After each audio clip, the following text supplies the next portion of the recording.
Halo teman-teman, apa kabar? Semoga sehat selalu ya. Oke teman-teman, dalam video kali ini kita akan membahas tentang membuat dan manipulasi gambar-gambar digital dengan tujuan pembelajaran yaitu menilai kualitas kamera, mengambil foto dan mengunggah gambar digital, menggabungkan gambar digital ke dalam sajian multimedia. Teman-teman tentu sudah tidak asing lagi kan dengan manipulasi gambar? Nah, itu adalah contoh dari manipulasi gambar. Memanipulasi gambar adalah merubah sebagian gambar dengan memanfaatkan efek-efek tertentu guna menghasilkan hasil yang sungguh berbeda dengan gambar aslinya. Selain digunakan untuk media sosial, manipulasi gambar juga sebagai sarana untuk pemasaran sebuah produk, membuat gambar terlihat lebih hidup atau menarik, dan menyampaikan aspirasi atau pendapat. Hal-hal yang perlu diperhatikan dalam manipulasi gambar. Ide atau imajinasi. Ide atau imajinasi haruslah ada terlebih dahulu. Sebagai gambaran akan menjadi seperti apa gambar nantinya setelah dimanipulasi. Selanjutnya kita akan membahas tentang kamera. Jenis-jenis kamera. Kamera rangefinder. Kamera rangefinder adalah kamera yang sudah tidak diproduksi lagi saat ini. Merek yang paling mahal dan terkenalnya adalah Leica. Kamera SLR atau DSLR. Kamera SLR adalah singkatan dari Single Lens Reflex. Kalau misal badan kameranya dibuka, maka akan terlihat cermin yang digunakan untuk melihat viewfinder. Kamera ini memiliki kelebihan lensa yang bisa diganti dan ringan sehingga mudah dibawa-bawa. Kamera mirrorless. Perbedaan kamera ini dengan DSLR adalah sudah tidak menggunakan prisma lagi. Viewfinder atau jendela bidiknya sudah elektronik. Lensa pun bisa diganti seperti DSLR. Jenis-jenis sensor kamera digital. Sensor yang ada pada kamera digital saat ini bermacam-macam, termasuk sensor yang ada di kamera HP. Ada sensor large format, kemudian ada sensor 35 mm untuk mirrorless dan DSLR atau disebut juga full frame. Sensor full frame mengacu pada besarnya satu roll film yaitu 35 mm. Kemudian ada sensor APS-C yang lebih kecil. Umumnya ada di kamera amatir dan semi-pro di mirrorless dan DSLR.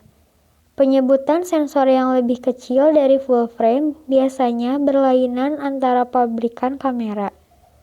Misalnya, Nikon menyebutnya DX, namun rata-rata ukuran sensor ini disebut APS-C. Ada juga Micro Four Thread yang lebih kecil, umumnya digunakan Olympus. Lalu ada sensor kamera HP yang lebih kecil. Namun besar sensor kamera HP saat ini masih terus berkembang. Mungkin dalam 5 tahun ke depan akan sebesar Micro Four Thread. Setelah itu kita akan membahas pengertian piksel dan megapiksel. Piksel adalah unsur gambar atau representasi sebuah titik terkecil dalam sebuah gambar grafis yang dihitung per inch. Megapiksel terdiri dari kata mega dan piksel. Mega sendiri menunjuk kepada satuan jutaan, sedangkan piksel adalah titik elemen gambar. Jadi, megapiksel berarti jutaan titik elemen gambar. Mode dial. Dalam setiap kamera DSLR atau pocket sekalipun, pasti memiliki mode dial, baik itu dalam bentuk tombol maupun panel putar. Biasanya yang nampak ada 5 macam mode dial, yaitu auto adalah pengaturan paling mudah dalam kamera, karena semuanya sudah secara otomatis.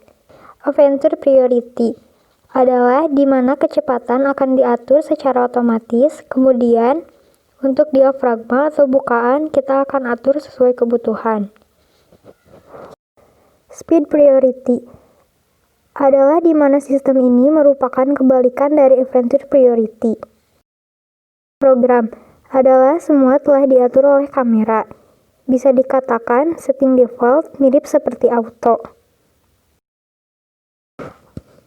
Manual adalah fungsi metode ini kita dapat bereksperimen mulai dari mengatur WB, speed, dan sebagainya.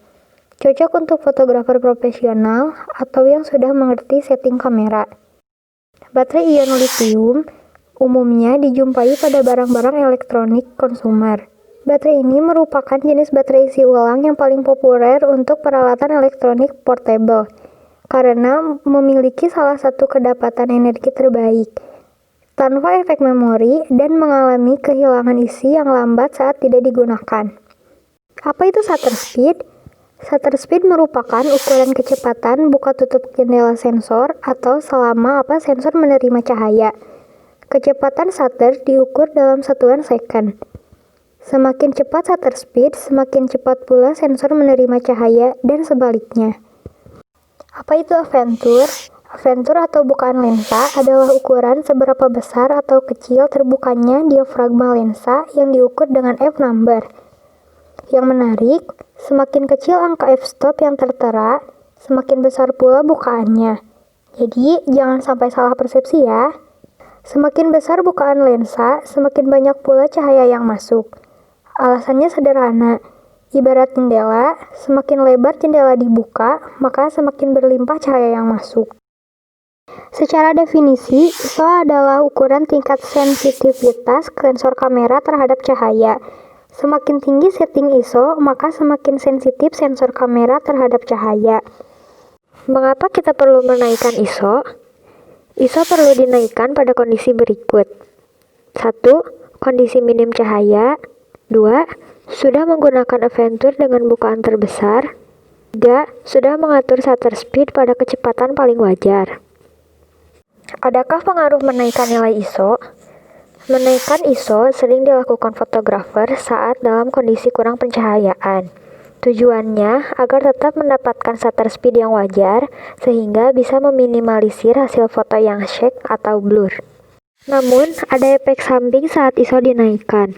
Kualitas gambar menjadi berkurang dan menjadi noise atau bintik pada foto. Berikut perbandingan noise dengan ISO tertentu pada Canon PowerShot S90. Mendapatkan exposure secara kreatif dan benar. Exposure dalam dunia fotografi adalah banyaknya cahaya yang jatuh ke medium dalam proses pengambilan gambar. Untuk mendapatkan exposure yang benar, dibutuhkan pengaturan ISO, aperture, serta shutter speed yang tepat sesuai kebutuhan. Kombinasi ISO, aperture, dan shutter speed ini disebut sebagai segitiga exposure atau the triangle exposure. Untuk mendapatkan creative exposure, kamu harus paham dulu itu ISO, aperture, serta shutter speed pada kamera. Berikut contoh penerapannya. Portraiture. Kamu ingin memotret manusia dengan mengisolasi objek agar bagian background menjadi bokeh. Maka f-number yang digunakan adalah bukaan terbesar lensa, misalnya f/1,4. Contoh pemotretan landscape pemandangan. Sesuai dengan penjelasan sebelumnya, untuk mendapatkan foto yang tajam secara keseluruhan, maka f-number yang digunakan adalah angka terbesar di lensa, biasanya f/22. Semakin besar f-number, semakin kecil jendela terbuka sehingga cahaya yang masuk semakin minim. Hal ini akan mengakibatkan shutter speed yang digunakan semakin lama. Kalau shutter speed masih wajar, kamera bisa dipegang secara handheld.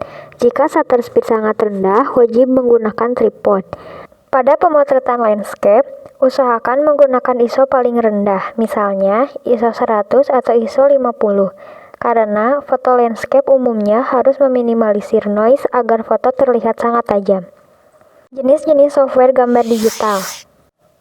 Adobe Photoshop. Adobe Photoshop merupakan salah satu software desain grafis paling populer saat ini. Meskipun sebenarnya software ini secara khusus dirancang untuk memanipulasi objek atau gambar dan bisa digunakan oleh fotografer untuk mengedit hasil foto jepretannya agar terlihat lebih menarik. Adobe Lightroom. Lightroom yang bernama lengkap Adobe Photoshop Lightroom adalah sebuah program software buatan Adobe yang khusus diperuntukkan untuk dunia fotografi. Software ini dirancang sebagai alat pembantu untuk mengelola dan mengedit foto digital pada komputer. Tipe-tipe format JPG atau Joint Photographic Express Ensemble. JPG adalah jenis data yang dikembangkan oleh Joint Photographic Express Ensemble yang dijadikan standar untuk para fotografer profesional. GIF, Graphic Interchange Format. GIF sama seperti JPG adalah format gambar yang sudah cukup lama digunakan dan salah satu yang umum dipakai di internet. GIF adalah kepanjangan dari Graphic Interchange Format dan sama-sama memiliki kompresi seperti format gambar TIFF. Terakhir, PNG, Portable Network Graphics. Dikembangkan sebagai alternatif lain untuk GIF yang memberikan paten dari LZW algoritma kompresi. PNG adalah format gambar yang sangat baik untuk grafis internet karena mendukung transparansi di dalam perambah dan memiliki keindahan tersendiri yang tidak dapat diberikan GIF atau JPG. Memindahkan foto menggunakan software kamera. Jalankan software kameranya, masukkan CD software kamera Anda ke dalam komputer dan pasang software tersebut. Jika ternyata Anda tidak mendapatkan CD yang Anda cari, maka Anda kemungkinan perlu membeli secara terpisah atau mengunduhnya di internet. Hubungkan kamera Anda ke komputer. Biasanya, Anda akan mendengar suara dari kamera Anda sebagai tanda bahwa kameranya terhubung secara benar di komputer. Sinkronisasi kameranya dengan komputer, lalu pindahkan foto Anda. Pada kebanyakan software kamera, begitu Anda menghubungkan kamera Anda dengan komputer, akan muncul kontak dialog yang menyatakan apakah Anda ingin melakukan sinkronisasi foto dengan komputer Anda. Setelah itu, semuanya bisa Anda pelajari dengan mudah. Hapus foto dari memori kamera Anda. Sekarang, foto Anda sudah tersimpan di komputer. Software kamera akan memberikan pilihan untuk menghapus foto Anda di kamera. Memeriksa spesifikasi suatu gambar. Buka File Explorer, lalu cari foto yang ingin Anda cek resolusinya. Klik kanan pada foto tersebut, kemudian klik Properties.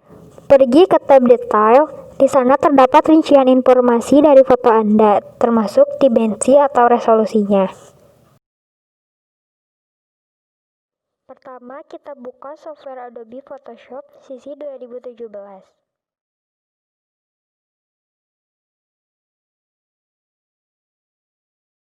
Lalu, cari file yang ingin kita manipulasi. Setelah itu, kita tarik ke software Adobe Photoshop.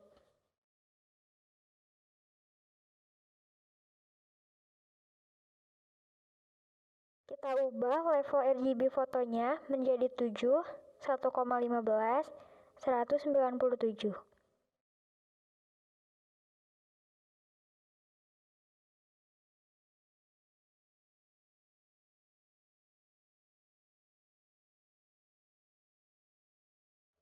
Setelah itu, klik Shoot Healing Brush Tool untuk menghapus bekas antingnya.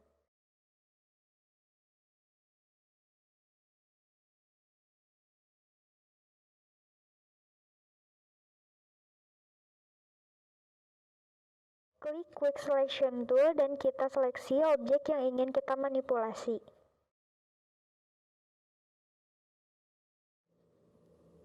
Setelah terseleksi, pergi ke Select, lalu cari Select and Mask. Jika sudah diklik, akan muncul Properties di sebelah kanan. Lalu kita rubah radiusnya menjadi 10 piksel. Lalu ke Output, kita rubah menjadi New Layer with Layer Mask, lalu klik OK. Jika sudah, akan muncul layar baru di sebelah kanan, lalu New Layer untuk memberikan background. Pastikan berada di bawah layar seleksi yang tadi.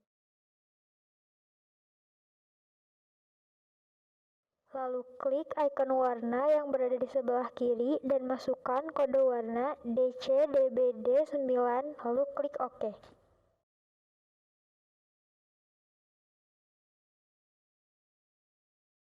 Setelah itu, kita pergi ke Paint Bucket Tool dan klik bagian background.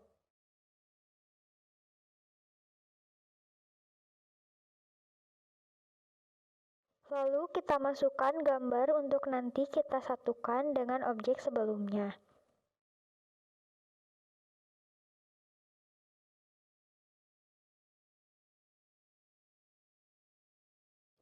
Sesuaikan dengan selera kalian dan jangan lupa layar harus berada di atas layar seleksi dan klik layer mask lalu tahan Alt di background kalian.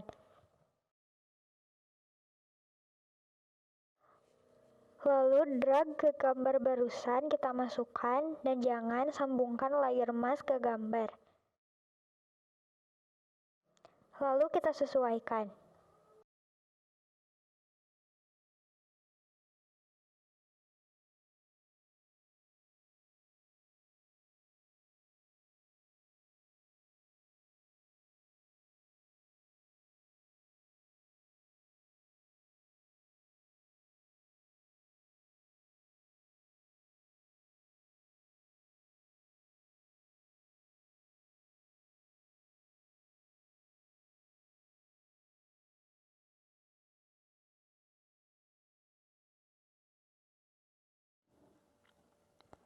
Setelah sesuai di layer seleksi, pergi ke Image, Adjustment Design to Red, dan gambar akan hitam putih.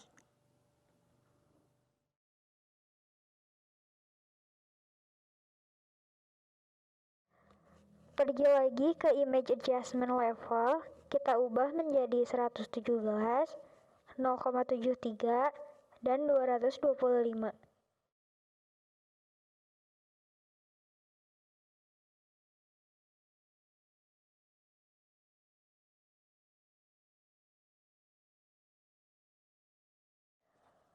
Lalu kembali lagi ke Adjustment, Image, Hue and Saturation, centang Colorize, dan ubah Hue menjadi 212 dan Saturation menjadi 10, lalu OK. Klik di layer paling atas, kita ubah dari normal menjadi lighten. Nah, sudah berbentuk manipulasi gambar. Mari kita rapihkan. Ubah warna menjadi warna hitam, lalu brush tool dan rapihkan.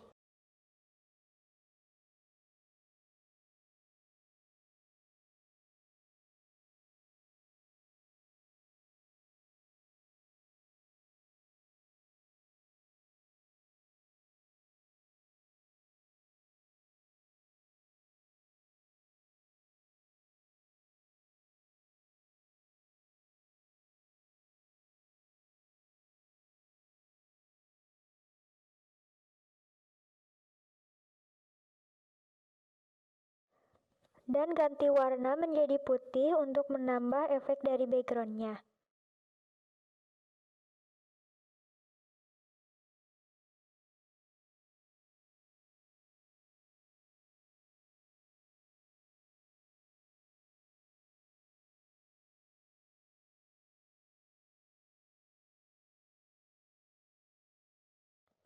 Nah, itu adalah tutorial double exposure di Adobe Photoshop.